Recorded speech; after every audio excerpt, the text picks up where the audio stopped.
ॐ नमो भगवते वासुदेवाय। ॐ नमो भगवते वासुदेवाय। ॐ नमो भगवते वासुदेवाय। Hare Krishna. Welcome to Bhagavata Pravaha online course on the 11th canto of Srimad Bhagavatam. In the last 4 episodes, we covered the first 20 chapters of the 11th canto, and we began the Uddhava Gita from the 7th chapter of 11th canto.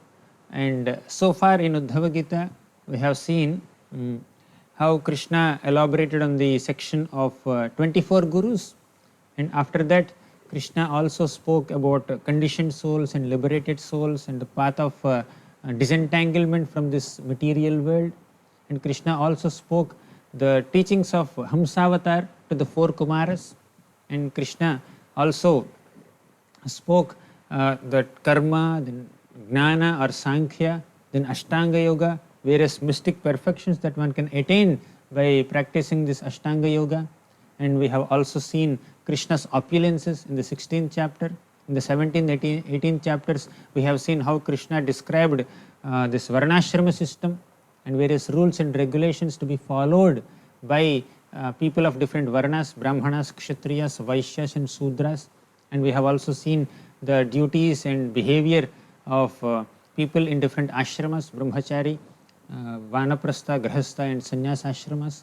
And later we have seen a well elaborate description of bhakti yoga given by Krishna. And Krishna in all these chapters so far in Uddhava Gita, he has established bhakti to be the supreme spiritual path, superior to the path of karma, jnana and yoga. And whatever mystic perfections that we are attaining, that one might attain by Ashtanga yoga, they are all material in nature and they are not very substantial from the perspective of one being a spirit soul. The spirit soul derives the greatest enjoyment and happiness in one's loving devotional service unto the Supreme Lord Krishna on a spiritual plane. And all other results of different Vedic paths they could be alluring, but many of them are in a material plane. But the ultimate spiritual benefit and spiritual happiness can be attained only by bhakti yoga. And in these chapters, Krishna also described who are the topmost devotees. Vrajavasis are the topmost devotees. And amongst Vrajavasis also, the gopis of Vrindavan are the topmost devotees. So we have seen all these topics in Uddhava Gita so far. And also in the previous chapter, Krishna described various aspects of civilized life, universal aspects of civilized life. He gave definitions of determination, then he gave definition of modesty, then good, what is bad, everything he has spoken. And then finally, after defining various aspects of universal civilized life, Krishna said that ultimately one should not discriminate between good or bad qualities of people, knowing that they both are on a material plane. So one has to just stay aloof from this good and bad. One should not criticize someone's bad or good qualities. So then Uddhava asks, how can we not refer to good or bad, piety or sin?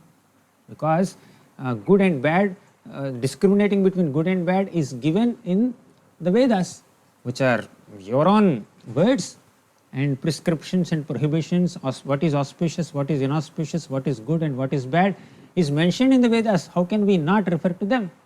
Then Krishna spoke about karma, jnana and bhaktis. So karma means the qualification for karma is too much of attachment. The qualification for jnana is too much of detachment. But the qualification for bhakti is a balanced attachment and detachment. One should not be too attached, one should not be too detached from material things. One should have the balance and one should have the necessary maturity to engage material things in Krishna's service and spiritualize matter. A Gnani may think that everything is matter, let me be detached. Karmi may think that this matter can give me lot of enjoyment, let me be attached. But Bhakta will reject material things like a Gnani, but also accept material things and use like a Karmi, but use those things in Krishna's service. So, and he will also have a lot of faith and eagerness to hear Krishna Katha, and that's the quality of an advanced devotee. But the quality of a neophyte devotee is that he has interest in Krishna Katha and he worships Krishna, but still he has some past impressions or bad habits by which he may sometimes indulge in sense gratification, but he doesn't do it with eagerness, but he does them only out of habit, but he feels guilty for indulging in sense gratification. But that struggle is good. Krishna will reciprocate with that struggle and help that devotee to overcome that shortcoming or anartha and that struggle, and then eventually bring him to greatest stage of love of Godhead. So now Krishna continues to describe, and Krishna also described that human life is very rare and one has to utilize that human life properly by engaging in bhakti yoga under the guidance of a spiritual master and taking shelter of scriptures. We have seen that Nrideha Madhyam Sulabham Sudarlabham Plavam Sukalpam Guru Karana Dharam. All this we have discussed. So now we will begin the 21st chapter. So Krishna continues to describe the Vedic path. He says piety means steadiness in one's own position. Sin means deviation from that position. So there are so many prescribed duties and activities for a civilized human being, and to stick to them and practice them sincerely is piety, and to deviate from them is sin. So Krishna defines that. So one cannot avoid good and bad as long as one is in this material plane. So Krishna says that till one becomes such an advanced devotee, one has to discriminate between good and bad on a material plane and then follow these Vedic instructions. Then Krishna describes what are the standards of purity and impurity, piety and impiety, auspiciousness and inauspiciousness, good and bad. So Krishna says, what is a contaminated place? He says that a place where there are meat eaters, where the place where regulative principles are broken, such places are contaminated places. What is a good place? The place where Brahmanas stay, the place where Vaishnavas stay, a temple, that's a pure place. What is appropriate time?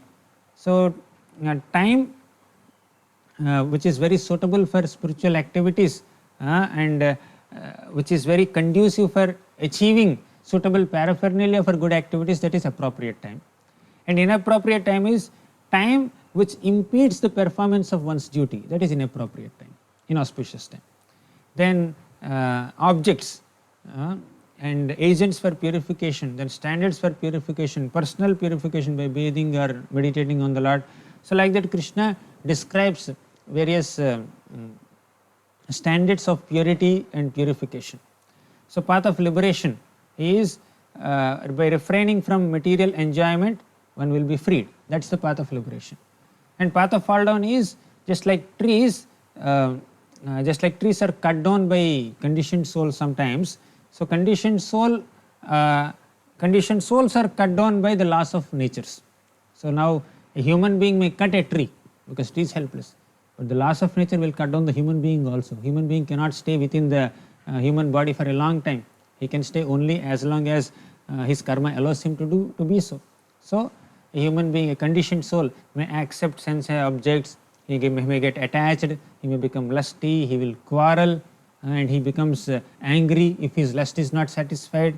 Then he will be plunged into darkness and he will lose intelligence. So like that, a conditioned soul, because of this karma kanda, his inclination for sense enjoyment and following karma kandic sections of the Vedas to derive that sense enjoyment, he will undergo a lot of misery. So then these karma kanda sections are there in Vedas only. How can these Vedas cheat people? We are saying that by following karmakandic principles, various rituals for sense enjoyment, one will be entangled. But why such things are there within the Vedas? One may question like that. Krishna says that these karmakandic sections of the Vedas that prescribe various rituals for sense enjoyment or for going to heavenly planets, etc. So such karmakandic sections are not meant for the ultimate good of people. We have discussed in Nimi Navayogendra Samvad, ultimate good for people in general is caused by Bhakti Yoga, not by this Karma Kanda.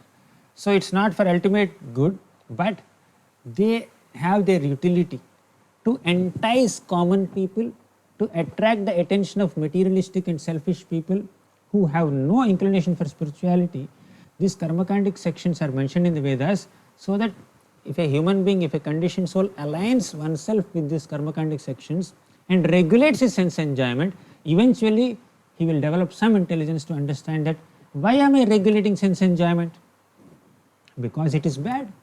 If it is good, there should not be any regulation. So chanting the holy names of the Lord is good. There are no regulations. One can chant at any time, at any place one can chant, but meat eating has regulation. Oh, one can eat meat only in this prescribed method on so and so day by giving the animal as a sacrifice in front of Kali or whatever. There are so many descriptions, so many prescriptions. So one by following this karmakandic Vedic path, one may fulfill one's sense gratificatory desire. At the same time, by being thoughtful and introspective, one will come to a stage of understanding that sense gratification itself is bad. Just like a sugar candy or a chocolate is not good for a small child, and the child's health is not very good, but the father wants to give medicine to the child, but the child says, I want that sugar candy.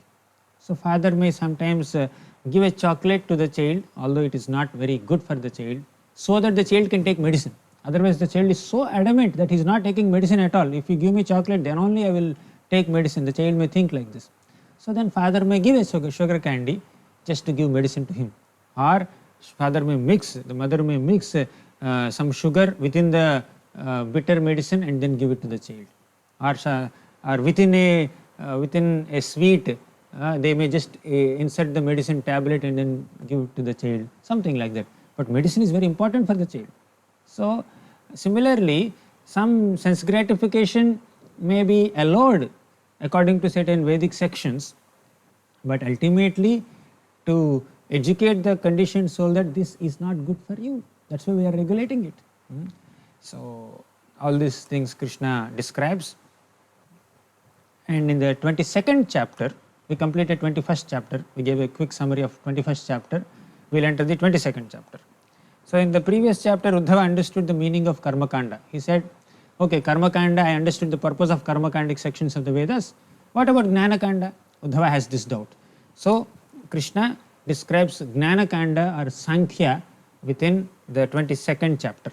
He enumerates the material elements. We already discussed this Sankhya in the teachings of Lord Kapila, especially in the 3rd canto, 26th chapter. So Krishna describes this Sankhya philosophy. So Sankhya basically is enumeration of material elements.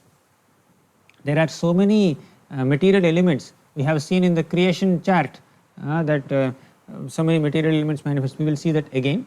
So some count these material elements as in different numbers. Some say there are 28 elements. Some say there are 26 elements. Some say there are 25 elements. Some say there are 13 elements. Some say there are 11. Some say 9. Some say 6. Some say 4. Some say 7. So there are different counts. So Uddhava asks, as a part of Sankhya or enumeration of material elements or analysis of matter and spirit also, one may count the elements in various ways. So which count is right? Uddhava asks Krishna. Then Krishna says, all counts are right. Basically, different people count from different perspectives, from their own viewpoint, but all of them are okay, correct. Krishna says that. So the reason for difference is the Lord's own mystic potency, the Lord's Maya. Means because of the influence of the Supreme Lord's Maya, different philosophers may count the material elements in different ways, but ultimately they are counting the Lord's elements only. So let us see. The Vaishnava philosophers count the elements as 28 or 26 because they count, one is like this Mahatattva is there, then false ego, then 5 gross elements, and then 5 subtle elements. 5 gross elements are earth, water, fire, ether. 5 subtle elements are tanmatras, are this touch, form, taste, smell, etc. So they are there, and then there are 5 knowledge senses, and there are 5 5 working senses, total 10 senses are there. So these are all counted, but these Vaishnava philosophers count the Jiva also as one of the elements and the Supreme Lord also as a separate element. That's why their count is sometimes 26 or 28. So basically in their count they distinguish between the Supreme Lord and the Jiva. But Mayavad philosophers, Mayavad Sankhya, they consider that there is no qualitative difference between the Supreme Lord and the Jiva, both are one element. They consider like that. So we know this Achintya Bheda Bheda Tattva. Yes, the Jiva is equivalent to the Lord in quality, both are Sachidananda. But the Jiva is different from the Lord in quantity, that we know. Because the Lord is like great ocean and the Jiva or the living entity is just like a drop of ocean. The Lord is like big fire and the Jiva is like just a spark of fire that can emanate only little heat and little light. So the fire can emanate so much of heat and light. So there is qualitative oneness, but there is quantitative difference. So that is that when you consider only oneness of qualitative oneness, that is there is abheda, that is abheda tattva. And there are the statements that emphasize the qualitative oneness between the Lord and the Jivas, they are called abheda vakyas. There is no difference between them. And the statements of scriptures that describe the difference between the Lord and the living entities, they are called bheda vakyas. There are bheda vakyas, there are abheda vakyas.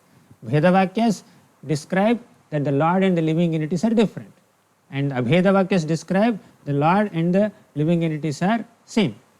But those both are correct. So here they are seeing the quality and here they are seeing the quantity. So Lord Chaitanya Mahaprabhu reconciled both Achintya Bheda Bheda Tattva. So the Supreme Lord and the Jiva, or means his energies, are simultaneously one and different. And because the energy cannot exist without the energetic person, and energetic person has no meaning without energy. Thus there is oneness, there is energy and energetic person are one. But at the same time they are different. So energetic person can stay there and the energies can function according to the will of this person. So they can differently act also. So that's how they are different. So but we cannot always understand this simultaneous oneness and difference. That's why the word achintya is added. Achintya bheda bheda tattva. So Vaishnava Sankhya describes the qualitative difference between the Lord and the living entity and they count them separately. But Mayavad Sankhya counts them as one element. That's why their count is only 25, while Vaishnavas count them as 28. But there are other elements are there like false ego, Mahatattva. Sometimes they are counted, they are not counted, the material elements. Some materialistic Sankhya people count as 24. Then some people count as 17, 16. There are different counts you can see in the table. There is a very elaborate description. So then Krishna further replies by analyzing the qualities of Prakriti and Purusha. So Prakriti undergoes change, but Purusha does not undergo change. Prakriti takes on various forms, but the Purusha also has so many forms, but ultimately they are all spiritual forms. Then Prakriti is dependent on the Lord, but the Lord is independent of Prakriti. Then Prakriti is revealed by another, means someone else has to reveal. This is the quality of material nature. But Purusha is self-revealing. He himself will manifest. So in this way, the Prakriti and the Purusha are different. Means the Supreme Lord and the material universe are different. So then Krishna also defines reincarnation, birth and death. So reincarnation means when the mind which is shaped by karma travels from one body to another body, that is called reincarnation. And when the soul starts identifying with a new body, new material body, that is birth. When the soul's tenure within an old material body is finished, it is called death. So these are definitions. And there are 9 stages of a body, material body. One is impregnation. First the father will inject the seed into the mother's womb. So that is impregnation. Then gestation means development of embryo. Third is birth. Fourth is infancy. Fifth is childhood. sixth is youth, seventh is middle age, eighth old age, ninth death. These are the various stages of a material body, right from conception till death time. So, but all these stages are not there for a spirit soul. So, one needs to understand this birth and death. One needs to also understand that the transmigration of a living entity from one body to another body happens because of one's karma, because of the influence of the material modes. If somebody is influenced predominantly by mode of goodness, he may go to heavenly planets. If someone is instigated or influenced by material mode of passion, then he will remain as a human being in the earthly planet. And if one is instigated by modes of ignorance or tamoguna, he could become a ghost or he could take birth in animal kingdom. So these are various ways in which conditioned souls are influenced by material modes, and accordingly they will attain different destinations. So ultimately the cause of bondage is that the jiva has a lot of attraction to enjoy separately from the Supreme Lord Krishna, and thus is entangled in Maya. So then Krishna finally says that, so you have to give up this sense gratification. One has to be detached from sense gratification that prevents one from realizing oneself. We are souls, we are not material bodies. And when can we realize this? When we detach ourselves from bodily sense gratification. As long as there is attachment to sense gratification on a bodily plane, one cannot come to the conception of one's being the spirit soul. So Krishna says, give up that sense gratification. Don't try to enjoy material senses. Don't indulge in sense gratification too much. So a person devoid of material enjoyment, even though he has been insulted, or there are so many things that Krishna says. Sometimes somebody may be insulted or threatened, or he may be attacked, or he may be threatened by other people, but still someone who is totally on a spiritual plane is unaffected by all these things. We have seen the example of Jada Bharat in the 5th canto of Bhagavatam. Some dacoits wanted to sacrifice Jada Bharat, treating him like a man animal. They wanted to cut the head of Jada Bharat in front of Mother Kali, so that they were thinking that Kali can give them so many powers to steal better if they sacrifice a human being like Jada Bharat. So Jada Bharat was totally aloof. So he did not protest. As the dacoits were taking him, he just went along with them. As the head priest of the dacoits was trying to kill Jada Bharat did not protest. But Kali could not tolerate this offense to a Vaishnava. So the deity of Mother Kali just got, it was broken, and Kali just jumped out of the altar along with her associates, the Pishachis and other people, and she started beheading all these dacoits and protected Jada Bharat. And Jada Bharat was neutral, he just continued his wanderings. So one cannot imitate such high stage. So Jada Bharat was not affected by any insults. Jada Bharat was not affected by any threatening or fears. Although he was being killed by some dacoits, he did not protest at all. He was totally neutral. He was absorbed in spiritual consciousness. He did not protest. So that's a very advanced stage. One cannot imitate that stage. A average conditioned soul, a normal soul, or even a struggling spiritual seeker also would sometimes get hurt, and sometimes get affected by insults or by bad words or by harsh words. So one cannot imitate that stage. So that's why Uddhava is also asking, how can I understand this? How can one come to such a great stage? It's even a learned person also will get affected when someone offends him. So how to tolerate other people's offenses? Now, some people whimsically criticize us, some people inappropriately behave with us, and some people unnecessarily torture us and trouble us. How can we not be affected by this? How can, especially receiving harsh words and insulting words from other people is very painful. Physical pain one can tolerate, but mental pain is like even more higher.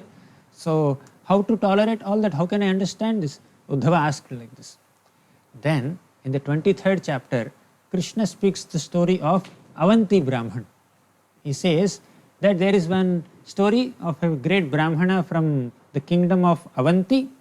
The place is called Avanti. That's why he is called Avanti Brahmana, a Brahmana from Avanti. So, from his story we can learn how not to get affected by insults or inappropriate words or harsh words or rude behavior of other people. So, Krishna says that no one can resettle the mind after being insulted by other people. So, harsh words are more painful than sharp arrows.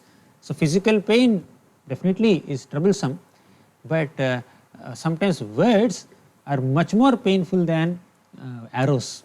So, there is one very good story of a Brahmana who became a sannyasi later.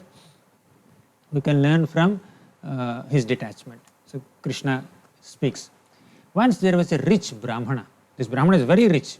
He was doing business also, he was doing commerce, but he was very miserly, he is lusty also, he is greedy, he is angry also, this Brahmana, Avanti Brahmana, in the beginning. So, he was devoid of dharma and kama. He would not do any household rituals also. He would not offer any oblations to forefathers or demigods.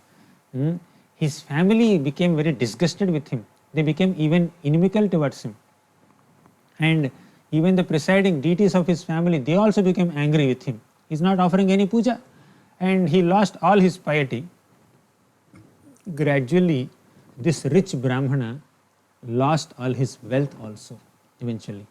So that wealth is taken away by thieves, relatives. He was very miserly, keeping that wealth very safely, but thieves will come and steal that wealth, and some relatives will come and take it for some other thing. And somehow by the government and by time factor and by the will of providence, eventually he became a very poor person. So because he does not have wealth, his family ignored him even more, and the society ignored him, and people started ridiculing him. People started speaking in a very harsh manner with him. Earlier already people were disgusted with him, but at least when he has wealth, people are still maintaining connection with him. But once he lost everything, people started ridiculing him even more. We discussed in the 10th canto, last chapter, Yasyaham anugrahnami harishye tadhanam shanaihi. So, when the Supreme Lord Krishna wants to show some special mercy on a devotee, the Lord may take away all his wealth. And when his wealth is taken away, then that person could be abandoned by his family members and friends and relatives and his own children also and wife also. Then, having no other shelter, that devotee will take exclusive shelter of Krishna. So, thus sometimes Krishna can favor a devotee by making that devotee very poor. Of course, if the Lord is very confident that my devotee will not get distracted by material wealth, the Lord can bestow material wealth also. So, you can stay happily in this material world, and after quitting this life, you can come back to spiritual world also. Krishna says that to very advanced devotees. But if the Lord sees that this wealth is distracting my devotee from devotional service, then I will take it away from him. So, Avanti Brahmana, potentially he was a devotee, but now he lost all the wealth. So, a feeling of renunciation arose from his heart. So, he started meditating on the Lord, and a feeling of bhakti came in his heart. Then he started contemplating. He thought that I have tormented myself out of greed for wealth, and miser's money causes lot of self-torment.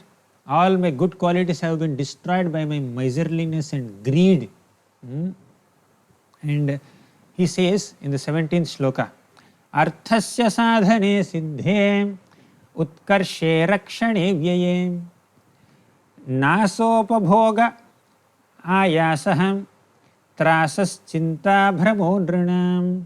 So, wealth can cause anxiety at all stages.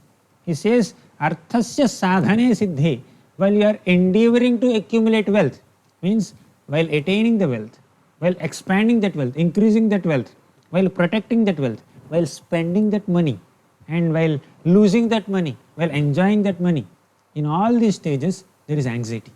While spending that money, you always feel that, oh, am I spending more? Am I spending less? Or sometimes you are enjoying that money. Oh, maybe my money gets exhausted. You are protecting that money. Maybe somebody may steal this money. You are accumulating that money. You have to undergo a lot of anxiety and hard work. So like that, in all stages of accumulating wealth or spending wealth or enjoying wealth or losing wealth or doing anything in relation to money, there is anxiety. There is little bit of anxiety or more anxiety. The degree of anxiety matters, but anxiety exists. So he says that there are so many problems because of greed for wealth. In the 18th and 19th shlokas, Avanti Brahmana enumerate 15 problems because of greed for wealth. He says, Steyam himsanritam dambha kamaha krodha smayo madaha bhedo vairam avishvasaha sampradha vyasanani cha ete panchadashanartha hyartha moolamata nrinam tasmadanartham arthakhyam shreyorthi duratastyajet.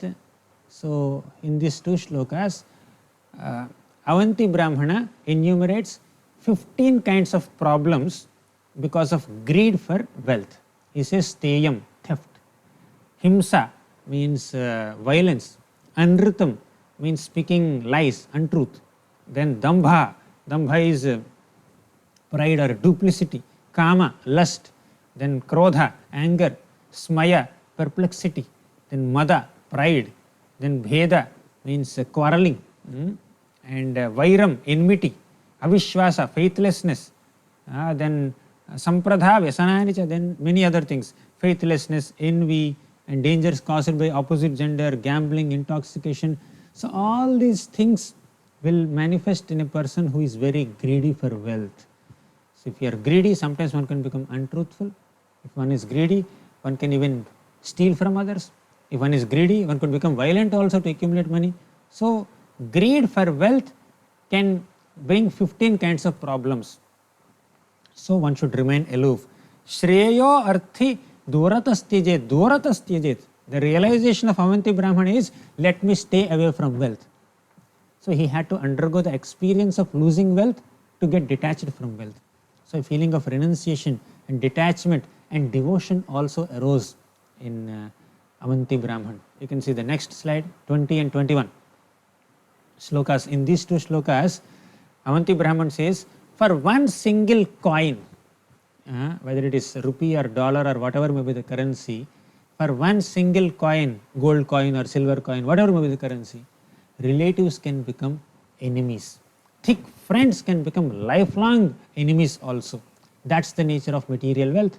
In the 22nd shloka, Avanti Brahman says, Labdha janma vara prarthyam manusham tadvijagratyam tadanadritya ye swartham ghananti yantya shubham gatim. So in this shloka, Avanti Brahman says that this human birth is extremely rare. He says, Labdha janma amara prarthyam. Amara means immortal beings. Immortal means one who is long lived. Like no one can become immortal or deathless within this material body. So basically this amara word is used to indicate people who are residing in heaven. Even the heavenly denizens also desire a human birth on this earthly planet. Why? Because one can attain liberation from this material existence, from this human body very easily. Because demigods are involved in excessive sense enjoyment. And in the lower planets or lower species, there is a lot of distress. So one cannot think of Krishna in too much of distress or too much of enjoyment. But in human life, there is a mixture of happiness and distress, so one can easily worship the Lord. So that's why Labdha Janma Amara Prarthyam, even heavenly residents, demigods also pray for human birth. So now I attained that human birth. After attaining a human birth, if someone is unnecessarily greedy for wealth or sense gratification, then he is just wasting human life. So the human life is meant for self-realization, and if one does not utilize human life for self-realization, but uses for sense gratification, then he is just wasting that opportunity. That's what he says.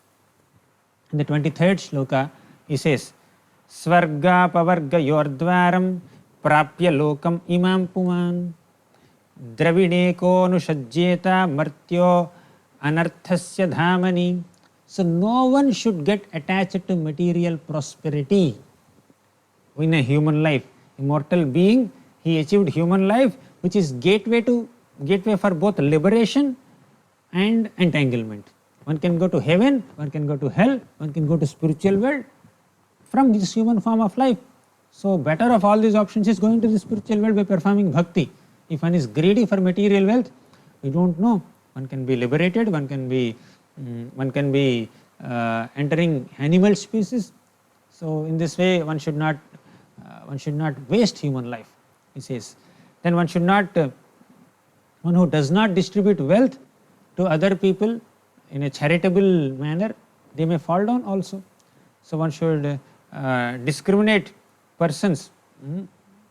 Discriminating persons utilize money and youth and strength for perfection. So one should utilize one's wealth also for attaining perfection. So in this way, Avanti Brahmana introspects and he comes to a conclusion that good that I have lost all material wealth, I can take exclusive shelter of Krishna. So finally he says in the 28th shloka, Nunam me bhagavam stushtaha sarva devamayo harihim yena nito dasham etam nirvedaschatmanah plavaha. So now that I am getting detached from this material wealth and material enjoyment, I can understand that the Supreme Lord must be showing some mercy on me. Without His mercy, how can I be detached like this? How can I develop feelings of renunciation without the Supreme Lord's mercy, or without having pleased Him directly or indirectly somehow at some point of my life? So he was thinking like that. He was acknowledging the Lord's grace upon him for developing these feelings of detachment. Then Avanti Brahmana has broken all the knots of attachment in his life, and then he became totally devoted to the Lord. And common people, then he wandered in self-control. So he restrained himself from external activities and he just started wandering like an avadhut. Then he visited so many places just to survive. He would just beg and then eat some food. But some rowdy persons, they started dishonoring him, and some people took away his sannyas rod. He became like a sannyasi. He took the sannyas rod also. So, but some people just took away his sannyas rod. Some people took away his pot. Some people took away his deer skin. Some people took away his beads and torn clothes. So people started ridiculing him. People started playing with him and behaving disrespectfully with him, and they would not even allow him to eat also. Some sinful people are there. They would not allow him to eat properly. They may throw dirt when he is eating, but still he tolerated all such insults. So they would try to disrespect even his Mauna-vrata also. He is silently sitting somewhere. They try to provoke him and make him speak. So Avanti Brahmana has become, earlier he had been very harsh with other people. He has been very miserly and greedy and angry earlier. And now he is also receiving some unpleasant dealings from other people. So now people would criticize him. People would call him as a hypocrite. He is just maintaining a vow of silence, but he is a very dangerous person. People would doubt him. They would ridicule him. So people sometimes would pass foul air on him also. So in this way he was being mistreated in various ways. But Avanti Brahmana had a contemplation. He sang. In the next sloka you can see, there is on chart also. Nayam jano me sukha dukkha hetur na devatatma graha karma kalah manah param karanama mananti samsara chakram parivartayetyat. So he says that Nayam janome sukha dukkha hetor. Although all these people are misbehaving with me and mistreating me in various ways, I don't blame them. Because Nayam janome sukha dukkha hetor. These jana these people are not the cause of my happiness or distress. They are not the cause, number one. Number two, na devatatma graha karma kalaha. Devatas means demigods are not the cause of my distress. And Atma, my own self, my own soul or body is not the cause of my distress. Then Graha, Graha means bad planets. They are not the cause of my distress. Then not only cause of distress, not a cause of happiness also. Sukha dukkha hetur. And he says, my karma is also not the cause. Kala is also not cause. Manaha param karanamamananti. My material mind itself is the cause of all these distresses. So I am undergoing a lot of distresses because of my mind. When the mind starts identifying oneself with the material body, whenever the material body is affected, we get affected. But if the mind, within the mind, if we don't identify oneself with the body, then there is no reason to get affected. So when that identification is there within the material mind, then there is a lot of distress or happiness on a material plane. So he says this. So material mind creates various statuses of life, different designations, different identifications. So material mind is influenced by material modes. You can see that picture where the three modes are just playing with this pulling strings of these living entities. So within the material body there is super soul and there is soul. They both are like two birds on a tree, but the soul bird is enjoying the fruits, but the Supreme Lord, super soul bird, is just witnessing the activities. So one has to just focus on the super soul, meditate on the Supreme Lord, and control one's mind from material enjoyment.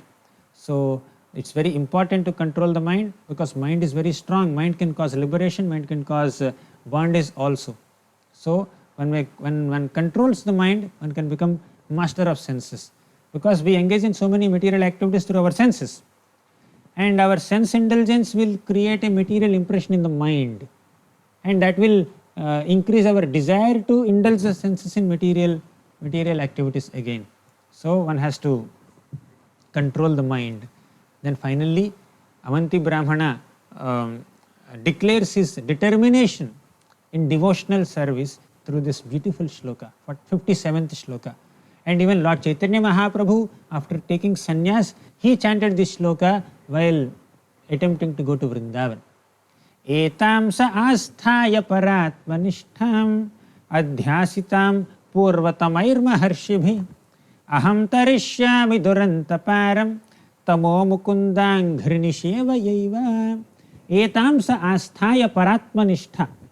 So this is the real activity of a sannyasi, of a person who is in renounced order of life. Etam sa asthaya, what is that? Paratmanishtha. Paratmanishtha means being totally fixed up in the process of devotional service unto the Supreme Lord Krishna. Paratmanishtha. Nishtha means being very steady and being very rooted and fixed up in one's bhakti. Adhyasitam purvatamair maharshibhir. And how can one develop such a great determination in bhakti unto the Lord? By following the footsteps of great devotees, ancestors. Purvatamair maharshibhi, great maharshis, great sages have taught us the path of bhakti. We have to follow in their footsteps. And he says, aham tarishyami durantaparam. By doing so, means by practicing bhakti, following the footsteps of great devotees, one can easily cross over this material existence. He says that aham tarishyami durantaparam tamo mukunda anghri nisheva yaiva. I can cross over this tama, means darkness or ignorance, ocean of nescience, by mukunda anghri seva, service to the lotus feet of Lord Mukunda. He became very determined. So in this way, Avanti Brahmana perfected his life. Although he has been tormented by harsh words and insulting words and mistreatment and misbehavior by other people, still he tolerated all of them. He only considered that my mind itself is making me undergo a lot of material happiness or distress. So better I be detached from this material mind and focus my mind on the Supreme Lord Krishna with determination, following the footsteps of Acharyas. So that completes the 23rd chapter. Now we will discuss 24th chapter. So 24th chapter describes that it is said that the cause of suffering was the self-identity in the subtle body predominated by mind. That's what Avanti Brahmana established. He says that Nayam Janome Sukha Dukha Hetu. He says Manaha Param Karanamamananti. Mind, material mind is the cause of all material experiences. So the false identity disappears when one distinguishes the soul from the body. So that is the Sankhya philosophy. So in this Sankhya episode, in the 24th chapter of 11th canto, in the part of Uddhava Gita, so Lord Krishna describes the creation of the universe. So I shall describe Sankhya, and you please understand this Sankhya philosophy, which is enumeration of material elements, analysis of matter and spirit, and by understanding this Sankhya, one can give up material duality and identity with this material body. So the absolute truth is the source of both the living entity and Prakriti, means material nature. So the living entity desires material enjoyment, and the Supreme Lord sanctions that material enjoyment because the living entity is so bent upon enjoying. So the Lord sanctions that enjoyment, and the Prakriti facilitates that enjoyment. So the creation happens in this way. From the bodily pores of Mahavishnu, the universe emanates first in the form of a small seed called Pradhana, and by the influence of time, that Pradhana transforms into Mahattattva, and that Mahattattva transforms into Ahankara, and Ahankara within three material modes, Sattvaguna, Rajoguna and Tamoguna, gives rise to various elements.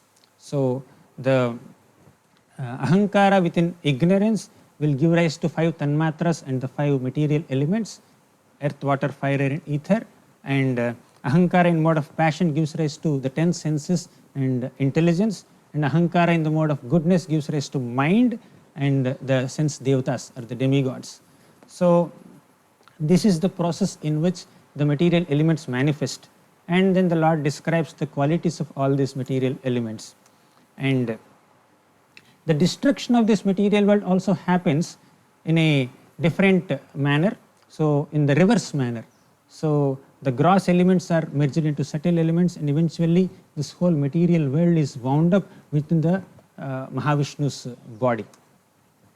So that completes the 24th chapter, the analysis of matter and spirit as a part of Sankhya philosophy. Now we will enter the 25th chapter, where the Supreme Lord Krishna describes the 3 modes of material nature and beyond. So there are 3 material modes: mode of goodness, mode of passion and mode of ignorance. And in mode of goodness, the qualities of mode of goodness are sense control, mind control, tolerance, determination, austerity, truthfulness, mercy, peacefulness. These are all various qualities manifested by a person who is in mode of goodness. And a person who is in mode of passion has intense material desire, great endeavor, audacity, dissatisfaction, even in gain, and false pride, and praying for material advancement. So these are all various qualities in mode of passion. And in mode of ignorance, a person exhibits a lot of anger, greed, he speaks lies, he is very violent, and he has chronic fatigue, he is very quarrelsome, lamentation, delusion, all these qualities are manifested in mode of ignorance. Now, when somebody is influenced by a combination of material modes, so he will behave in different ways. So how to realize that a person is predominated by certain mode? So if we can understand that a person is influenced by mode of goodness by his quality of self-control, and if somebody is very lusty, we understand that he is predominated by the mode of passion, and if someone is very angry and very aggressive, we understand that he is influenced by mode of ignorance. And once sometimes the process of devotional service also could be affected by the material modes. Means bhakti is beyond modes, but the practitioner of bhakti could be affected by material modes, and then he can perform bhakti in different ways. So a person who worships with devotion by offering his prescribed duties to the Lord without material attachment is said to be in mode of goodness. means he is performing bhakti in mode of goodness. And a person who worships the Lord by his prescribed duties with the hope of gaining material benefit, such a person is said to be doing bhakti in mode of passion. And a person who performs bhakti to commit violence against other people, such people are in mode of ignorance. So, in this way, Krishna describes various conditions of a person who is influenced by material modes, and his activities and his performance of bhakti is also influenced by material modes. So, and then in goodness, one is in wakefulness, and in passion, one gets into sleep while dreaming, and dreamless sleep, deep sleep is in ignorance, and the state of being beyond modes is Turiya stage. Jagrata, Swapna, Sushupti and Turiya stages are there, and Jagrata Swapna is wakeful state which is in mode of goodness, then Swapna, dreamy state which is in mode of passion, then Sushupti, deep sleep is in mode of ignorance, and beyond these three stages is the Turiya stage when someone is totally beyond the material modes. And in mode of goodness, one can be elevated to the higher planets. In mode of passion, one can stay in this human planet, and in mode of ignorance, one can be degraded to lower species. And after leaving the body, one can go to heavenly planets in mode of goodness, and one can remain in this world of human beings in the mode of passion, and one can even go to hell if one is predominated by mode of ignorance. And even prescribed duties and knowledge and the living places, residences, and the performer in action, the faith, food, happiness, all this could be influenced by material modes, as Lord Krishna also describes in the Bhagavad Gita. So 33rd shloka of this chapter. How to conquer these modes, and how can one transcend these material modes? That is possible by practicing bhakti yoga. Tasmaddeham labdhva gnana vijnana sambhavam gunasangam vinirdhuya mam bhajantu vichakshanaha. So one can transcend the material modes by doing bhajan, by performing devotional service unto the Supreme Lord Krishna. One can transcend the lower modes of passion and ignorance, and one can eventually come to the mode of goodness, and from goodness one can transcend all the three modes. In the 36th shloka, Krishna describes Jivo jiva vinirmuktom gunaishchasya sambhavaihi mayaiva brahmana purnom nabhair nantarascharet. So one can experience the Supreme Lord Krishna's form by practicing the process of bhakti yoga. So in this way, Krishna describes and analyzes the three material modes in the 25th chapter of 11th canto. In the 26th chapter, Krishna describes another important episode. So Krishna said that one should attentively worship the Supreme Lord, worship Him, to get relieved of the association of material modes. Of all the kinds of bad association, the greatest bad association is the association with the opposite gender for sense gratification. We have discussed in the 9th canto of Srimad Bhagavatam the story of Pururava, who was so obsessed and infatuated with his relationship with Urvasi, a heavenly damsel. So Pururava was so attached to Urvasi, and they stayed for some time, and because of Pururava's certain mistake, Urvasi just left his association, and then she went to Gandharvaloka. Then eventually Pururava performed a sacrifice and worshipped the Lord, and then eventually he went to the planet of Urvasi and enjoyed with her for such a long time. But Urvasi's association and enjoying with Urvasi could not satisfy Pururava. So Pururava was totally frustrated after enjoying with Urvasi for such a long time. Although he was longing for her association, but still after associating with her, he realized that this sense gratification, this material enjoyment is not substantial. It cannot satisfy my soul. So in such frustration, Pururava sang a song. That song is called Aila Gita. So that is the that is described in the 26th chapter of this 11th canto. And the background of Pururava we have just discussed. Krishna also enumerates that. And after that, Aila Gita. Aila Gita is the song sung by Pururava. Pururava is also called Aila because he was the son of Ila and Buddha.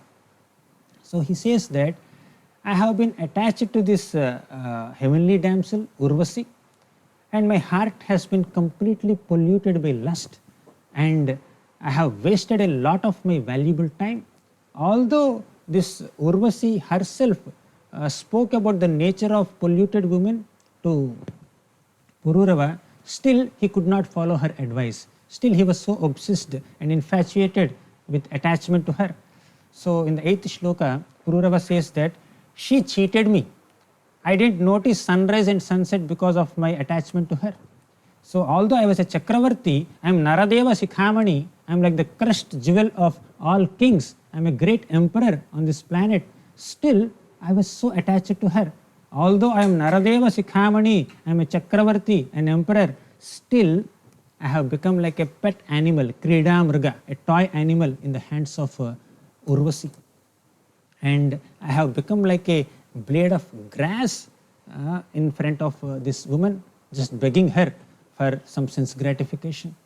And just like a male donkey will go to female donkey for sense enjoyment, and sometimes this male donkey, male ass has to get some kicks from the female donkey when he is so obsessed with sense enjoyment. So then he says, Kim vidyaya kim tapasa kim tyagena shrutena va kim viviktena maunena stribhiryasya manohritam. So what is the use of one's vidya? Vidya means education. Tapasa, austerity. Tyaga means charity. Shrutena, education, knowledge. Kim viviktena maunena, one's mauna vrata or many various other vows that one takes. All these are useless if one's mind is totally absorbed in the thoughts of opposite gender. So stribhiryasya manohritam, when mind is stolen by the thoughts of opposite gender, what is the use of being so advanced in education and austerity? So then such a person who is addicted to sense gratification with the opposite gender is compared to a bullock or a ass or a jackass. So finally, Pururava gets two great realizations. Number one, lust is insatiable. If we supply drops of ghee to the fire, hoping that this fire will be satisfied and it will mitigate it, that's foolishness. So the more we supply drops of ghee to the fire, the more fire will start blazing. So lust is insatiable. So one should only try to restrain oneself from lusty indulgence. One should not just think that, okay, if I just indulge in this lust, this will be satiated. So lust is insatiable. Second realization that Pururava got was, only the Supreme Personality of Godhead, Krishna, can help me come out of this lusty thoughts. So I take responsibility. I should not blame Urvasi. So it's my attachment to Urvasi that made me foolish like this, not that I should blame her. So I am confused. I am totally attracted to Urvasi, and she even gave me good counsel also, that it's not proper on my part to be attached to her so much. I should be focusing on my responsibilities as an emperor, but I could not listen to her because of my infatuation. Then I am so focused on fulfilling my bodily desires. He says in the 19th and 20th shlokas, Pitroho kim swam nu bharyayah swaminogne swagrudhrayoh kimatmanah kim suhrdam itiyo navasishyate. So in this shloka he says that this body belongs to whom? This body belongs to the father or mother because they gave birth to the body. Is this body a property of the employer who gives salary and maintains this body? Or is this body the property of Agni that burns the body at the end of one's life? When somebody dies, he may be burnt to ashes, or his body may be buried in the ground, earth. So does it belong to earth? So, or does it belong to oneself? So does it belong to some relatives or friends or wife, so who enjoys with this body? So whom does this body belong to? So this body belongs to so many people, but ultimate utility of a human body is in utilizing it for Krishna's service. He gets this deep realization. So being absorbed in sense gratification is the life of a worm or an insect. So, but there is one solution to this. By constant interaction with sense objects, the mind constantly meditates on those sense objects. But if the sense objects are out of our sight, they could be out of our mind. Dhyayato vishayan pumsan sankasteshopajayate. So when the mind is constantly contemplating on sense objects, attraction develops, attachment develops, and lust increases. But if my mind stops meditating on the sense objects, then one need not pass through the remaining stages. But how will the mind stop meditating on the sense objects? We should stop feeding the senses. So lust is there in the senses also and in the mind also.